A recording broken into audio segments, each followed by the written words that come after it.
Stress వల్ల diabetes వచ్చే ప్రమాదం పెరుగుతుందా? పెరుగుతుంది. ఒక్క డయాబెటిసే కాదు, ఏ ప్రాబ్లానికైనా స్ట్రెస్‌కు సంబంధం ఉంటుంది. ప్రతి ప్రాబ్లం దాంతోనే వచ్చేవి ఉంటాయి కొత్తగా, ఉన్నయి పెరిగేది కూడా ఉంటుంది. ఎందుకంటే ఇప్పుడు మనం ఒక ఆహారం తీసుకున్నాం, లేకపోతే ఒక వ్యాయామం చేసాం.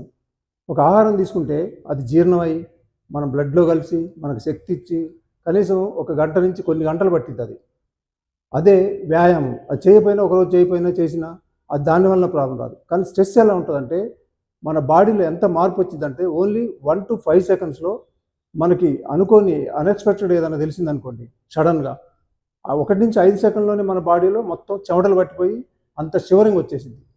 అదే మళ్ళీ 1-5 సెకండ్‌లోనే మనకి హ్యాపీ ఇన్సిడెంట్ ఏదైనా తెలిసిందనుకోండి, అన్‌ఎక్స్‌పెక్టెడ్ అని ఇది కూడా, అక్కడ కూడా ఆ హ్యాపీనెస్ ఆ 5 సెకండ్‌లోనే మన ఫేస్‌లో తెలిసిపోయింది. అంటే ఈ స్ట్రెస్ వలన బాడీ సర్వనాశనం అయిపోయే అవకాశం ఉంటుంది. అందుకనే వాటిని మనం 100% కంట్రోల్ చేసుకోవచ్చు, వ్యాయామం అయినా ఫుడ్ అయినా. కానీ దీన్ని మన చేతిలో ఉండదు. కానీ అయినా మనకి రియలైజ్ కావటం, కనీసం ఒక 20-30% అన్న ఉన్న స్ట్రెస్లో కంట్రోల్ చేసుకునేవి మనకు చేసుకోవచ్చు. ఆ లెవెల్స్కి మొత్తం 100కి 100 చేసుకోకపోయినా కనీసం ఒక 20-30% మనం చేసుకున్నా కూడా మనం నార్మల్ లైఫ్కి వాటి నుంచి బయటపడిపోయి రోగాలు లేకుండా వాటిని అన్నింటిని తగ్గించుకోవచ్చు.